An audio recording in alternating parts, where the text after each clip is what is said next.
ঘুরতে ঘুরতে কোথায় চলে এসেছি, বিটিআই স্বপ্নবিলাস।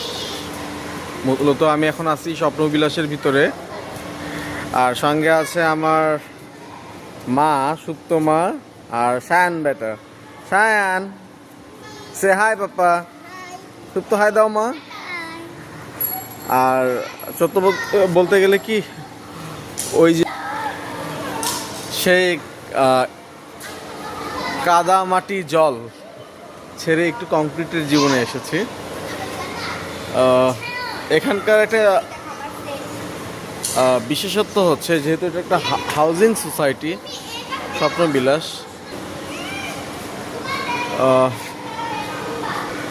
এখানে মোট 9টা বিল্ডিং আছে।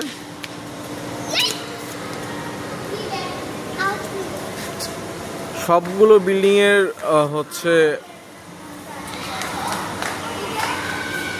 কালার এবং হচ্ছে স্ট্রাকচার একই রকম। আমরা আছি এই বিল্ডিংটাতে, ভাইয়ার বাসা, আমার বড় ভাইয়ের বাসা এই বিল্ডিংটাতে, ফার্স্ট ফ্লোরে। নিচে হচ্ছে বাচ্চাদের কিড জোন, এখানকার বাচ্চারা খেলছে, সঙ্গে আমার বাচ্চারা আছে। আর এটা হাইলি রেস্ট্রিক্টেড এরিয়া, চাইলেও যে কেউ বাইরের লোক ভিতর থেকে হুট করে, মানে বাহির থেকে ভিতরে প্রবেশ করতে পারবে না, কারণ হচ্ছে সামনে সিকিউরিটির আছে। ওই যে যদি দেখানোর চেষ্টা করি, এটা সিকিউরিটি মামা। এখানে যে কেউ ঢুকতে চাইলেই, মানে এখানকার বাসিন্দা ছাড়া, মানে এই সোসাইটির বাসিন্দা ছাড়া যে কেউ চাইলেই ঢুকতে পারবে না, এটা হচ্ছে বিশেষত্ব। আর এখানে মোট 9টা কি 10টা বিল্ডিং আছে, আর প্রত্যেকটা স্ট্রাকচার ওই যে বললাম একই রকম, কালারগুলো ম্যাক্সিমাম কালার একই রকম। আর এখানকার ছাদটা অনেক সুন্দর, আমি যদি ছাদটা দেখাইতে পারতাম, অনেক সুন্দর। আর নিচতলাটা হচ্ছে আন্ডারগ্রাউন্ডে বাচ্চাদের হচ্ছে খেলাধুলার স্পেস আছে। আর ড্যাডি ড্যাডি ড্যাডি শায়ন, তুমি খুশি হয়েছো পাপ্পা? এখানে আসো, হিসু করবে। আর সব তোমাকে হিসু করতে নিয়ে যাও, ওই ভিডিওতে বলে ফেলছে। ওই যে বললাম তো, নিচে হচ্ছে এখানকার লোকজন, সোসাইটির লোকজন খেলাধুলা করার জন্য বা তাদের বাচ্চাদের খেলাধুলা করার জন্য হচ্ছে, এটা হচ্ছে নিচে কোনো অনুষ্ঠান করলে এটা পার্কের ওয়ে আছে, সরি পার্ক বলতে একটা হচ্ছে গ্যালারির মতো। আর ওই যে বললাম বেসমেন্টে হচ্ছে গাড়ি রাখার জায়গা। আর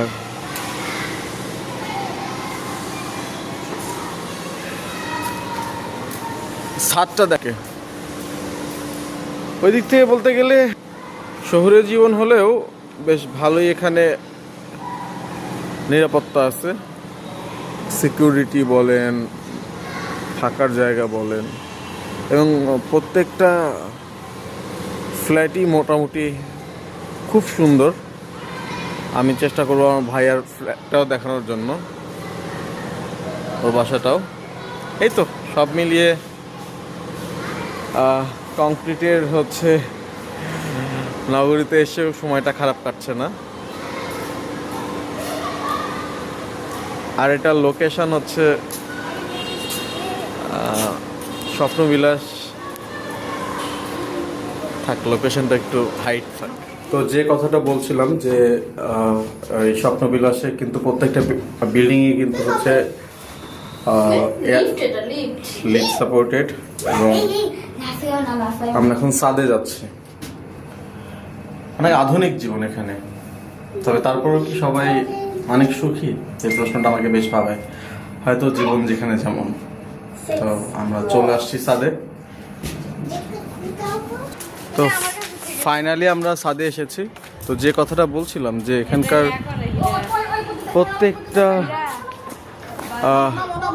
প্রত্যেকটা হচ্ছে বিল্ডিংয়ের চেহারা কিন্তু একই রকম। আর এখানে আছে হচ্ছে বারবিকিউ করার স্পেস।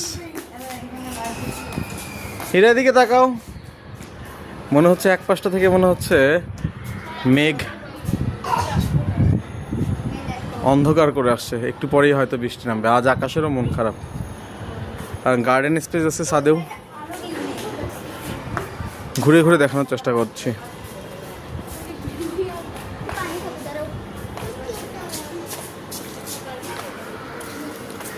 আর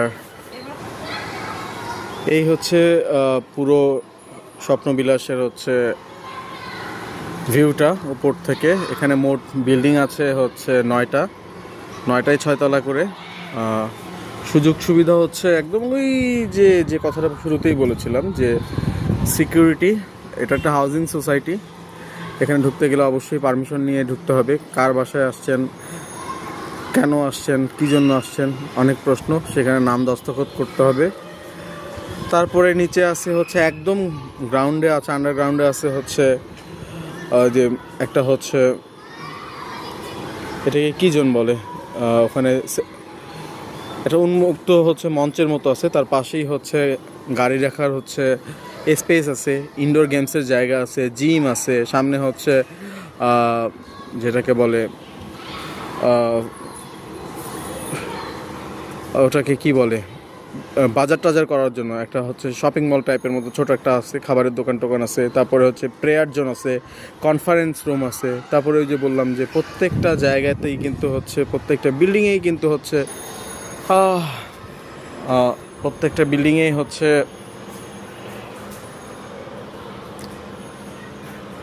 লিফটের ব্যবস্থা।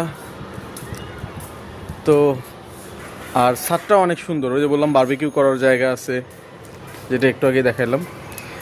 গার্ডেন স্পেস আছে ছাদেও। আর হচ্ছে ছাদটাও বিশাল বড়, বিশাল। আর আজকের আকাশের ভিউটা দেখেন। এই হচ্ছে ব্যস্ত নগরী। এখানে যারা থাকে না, তারা না বেশ যান্ত্রিক, বুঝছেন, খুব যান্ত্রিক, খুব। আমার মনে হয় সব একটা রক্তে মাংসে করা রোবট। জানি না, এই যে এত লাক্সারি লাইফ লিড, এত কিছু, তার মধ্যে এই মানুষগুলো কতটা সুখী জানি না। হয়তো তাদের জায়গা থেকে তারা সুখী। তবে যেহেতু আমি একদম শিকড়ের কাছাকাছি থাকতে পছন্দ করি, সেই জায়গাটা থেকে আমার কাছে কিছুটা মানানসই হচ্ছে না। মানে এটাই সত্য কথা বললাম। এই হচ্ছে ভিউ, তো বিল্ডিং আর বিল্ডিং। তো আমার ভাবিরা ওই পাশে গেছে। ভাবি ওই যে বললাম যে এখানটাতে আন্ডারগ্রাউন্ড আছে গাড়ি রাখার জন্য, প্রচুর গাড়ি থাকে। আর এই পাশটাতে আছে হচ্ছে মানে আন্ডারগ্রাউন্ডেও গাড়ি রাখা যায় আর উপরেও গাড়ি রাখা যায়। আর এখানে আসলে ওই যে সিকিউরিটির যে বিষয়গুলো থাকে, সব কিছু, কে ভিতরে আসতেছে, কে যাচ্ছে, এন্ট্রি করতে হয়, এই আর কি। মানে মোটামুটি এই জায়গাটা বেশ সিকিউর। তবে ইট পাথরের শহর তো, সব অনেকটা রোবোটিক। কেউ কারো সে খুব একটা মিশতে চায় না, কথা বলতে চায় না। তবে ভালো লাগছে ব্যাপারটা, বেশ আমি এনজয় করতেছি। ও তারপরে এখানে একটা পার্ক আছে, এখানকার বাচ্চারা খেলে, ওইদিকেও একটু যাব। আচ্ছা, মজার ব্যাপার বলি, এখানটাতে কিন্তু নিচেই কিন্তু ওই পাশটাতে কিন্তু প্রেয়ার জোন আছে। যারা নামাজ পড়ে তাদের জন্য মসজিদের ব্যবস্থা আছে। আর এই যে বললাম এখানকার বাচ্চারা সবাই খেলছে। নিচটা আসলে খেলাধুলার মতো জায়গা, অনেক বড় স্পেস। তো ওই যে বললাম হিউজ স্পেস, না আমার নিজেরই ভালো লাগতেছে, এত বড় স্পেস যার কি চিন্তার বাইরে। ওকে, স্টে উইথ মি। তো যে ব্যাপারটা বলছিলাম সেটা হচ্ছে এই যে হচ্ছে এখানে কিন্তু একটা পার্কের ব্যবস্থাও আছে। আর এইটাতে হচ্ছে কারা খেলে জানেন? এই যে সেই ভবিষ্যৎ চ্যামরা খেলে। আর ওদের সঙ্গে আমার এখানে এসেই পরিচয় হয়ে গেছে। মোস্ট প্রবাবলি ওরা সুপ্তর বন্ধু নাকি? আচ্ছা, ওরা সুপ্তর বন্ধু, আমার হচ্ছে ভাস্তির বন্ধু। তো ওকে, কেমন আছো তোমরা? ওকে, তো ওদের সঙ্গে আমার বেশ ভালো একটা সময় কাটতেছে। এবং সবাই ওই আগামীর ভবিষ্যৎগুলোর জন্য দোয়া করবেন, ওরা যেন বড় হয়ে অনেক বড় বড় কিছু হতে যাচ্ছে। ওদের গল্প একটু আগে শুনলাম, তো ওদের সবার মনের আশা পূর্ণ হোক এমনটাই প্রত্যাশা ব্যক্ত করছে আমার জায়গা থেকে। সব মিলিয়ে যদি বলি, স্বপ্নবিলাসে এসে আমি খুব ভালো বোধ করেছি, এবং বিশেষ করে এই চ্যাম্পগুলো না থাকলে না আজকে সময়টা হয়তো বোরিং কাটতো। তো ওভারঅল ভালো লেগেছে, দেখা হবে আবারও। এই তোমরা টাটা বলে দাও। ওকে, তো ভালো থাকবেন, ধন্যবাদ।